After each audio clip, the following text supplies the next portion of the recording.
नमस्कार साथियों, स्वागत है आपका हमारे YouTube channel hurt of Mithila पर। आज हम एक नया सीरीज ला रहे हैं कुमुद की कलम से। वीडियो अगर पसंद आए तो सब्सक्राइब का लाल बटन दबाना ना भूलें और साथ ही बेल आइकन दबा दें ताकि आपको रेगुलर अपडेट मिलता रहे। तो चलिए वीडियो शुरू करते हैं।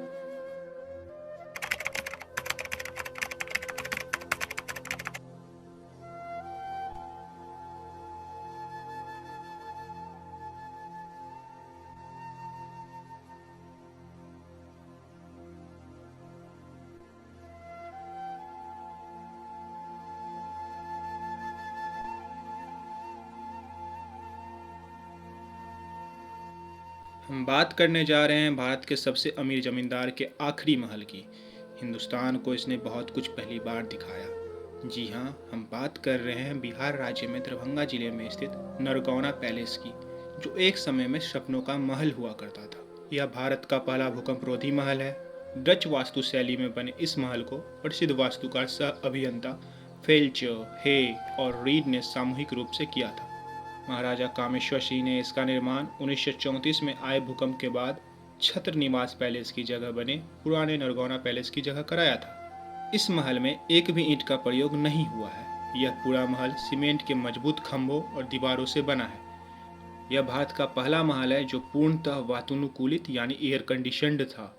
यह देश का इकलौता पैलेस है जिसके परिसर में रेलवे स्टेशन है। इस पैलेस की सबसे बड़ी खूबी इसका डिजाइन है। यह तितली जैसा यानी बटरफ्लाई जैसा है, जिसके तहत यह दो दिशाओं से देखने में एक समान लगता है और हर कमरा सीधा सामने की ओर खुलता है। 1941 में तैयार हुए डच वास्तुशैली के इस नवासी कमरों वाले 2 मंजिले पैलेस में कुल 14 महाराजा स्वीट है, जो विभिन्न राज्यों के स्थापत्य शैली से सुसज्जित है। इन स्वीट में एक नेपाल के राजा का भी है, जिसमें नेपाल नरेश त्रिभुवन रात गुजार चुके हैं। कहा जाता है कि नेपाल नरेश देश की सीमा के बाहर रात नहीं गुजारा करते थे। पहली बार नेपाल के किसी राजा ने राज्य की सीमा के बाहर इसी महल में रात गुजारी थी। इससे पहले नेपाल के राजा रात अपनी सीमा में ही गुजारते थे। वैसे बीकानेर के महाराजा गंगा सिंह इस महल में ठहरने वाले पहले राज अतिथि थे। वो 1939 में दरभंगा प्रवास के दौरान इसी महल में ठहरे थे। 2 लिफ्ट की सुविधा वाले इस महल में पहली बार प्लास्टर ऑफ पेरिस का प्रयोग हुआ था। इटालियन मार्बल, चीनी मोहबनी और बेल्जियम ग्लास से बने इस महल को बिहार का व्हाइट हाउस भी कहा जा सकता है। कई प्रकार के कमरों वाले इस महल में इकलौता बॉल डांस हॉल है, जिसमें आवाज की गूंज राष्ट्रपति भवन के अशोक हॉल से भी कम है। इस महल में 2 तरनताल यानी स्विमिंग पूल है, जिसमें से एक गर्म पानी वाला तरनताल पैलेस के अंदर है और वह बिहार का पहला तरनताल है। इस तरनताल में जयपुर के महाराजा सवाई मानसिंह और नेपाल के राजा त्रिभुवन समेत कई ऐतिहासिक हस्तियों के स्नान करने की बात कही जाती है। लॉन टेनिस, बैडमिंटन से लेकर कई प्रकार के खेलों के लिए परिसर में आधारभूत संरचना बनाई गई है।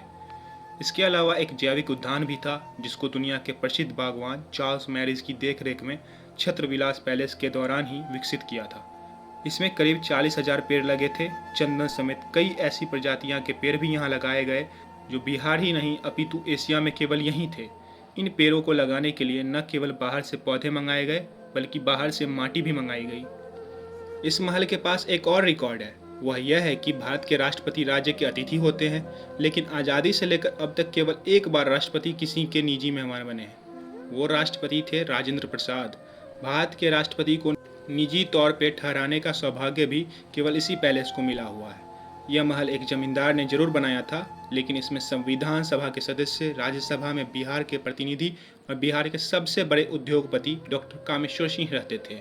इस महल को 1975 में बिहार सरकार ने खरीद लिया। वर्तमान में यह महल ललित नारायण मिथिला विश्वविद्यालय के अधीन है। क्या इस महल को देश के अन्य महत्वपूर्ण महलों की तरह आम जनता के लिए उपलब्ध नहीं होना चाहिए था? इस आधारभूत संरचना का लाभ दरभंगा में पर्यटकों को लुभाने के लिए भी किया जा सकता था। इसके बारे में आपकी क्या राय है? हमें कमेंट करके जरूर बताएं। इसी के साथ हमारा ये वीडियो समाप्त हुआ। धन्यवाद।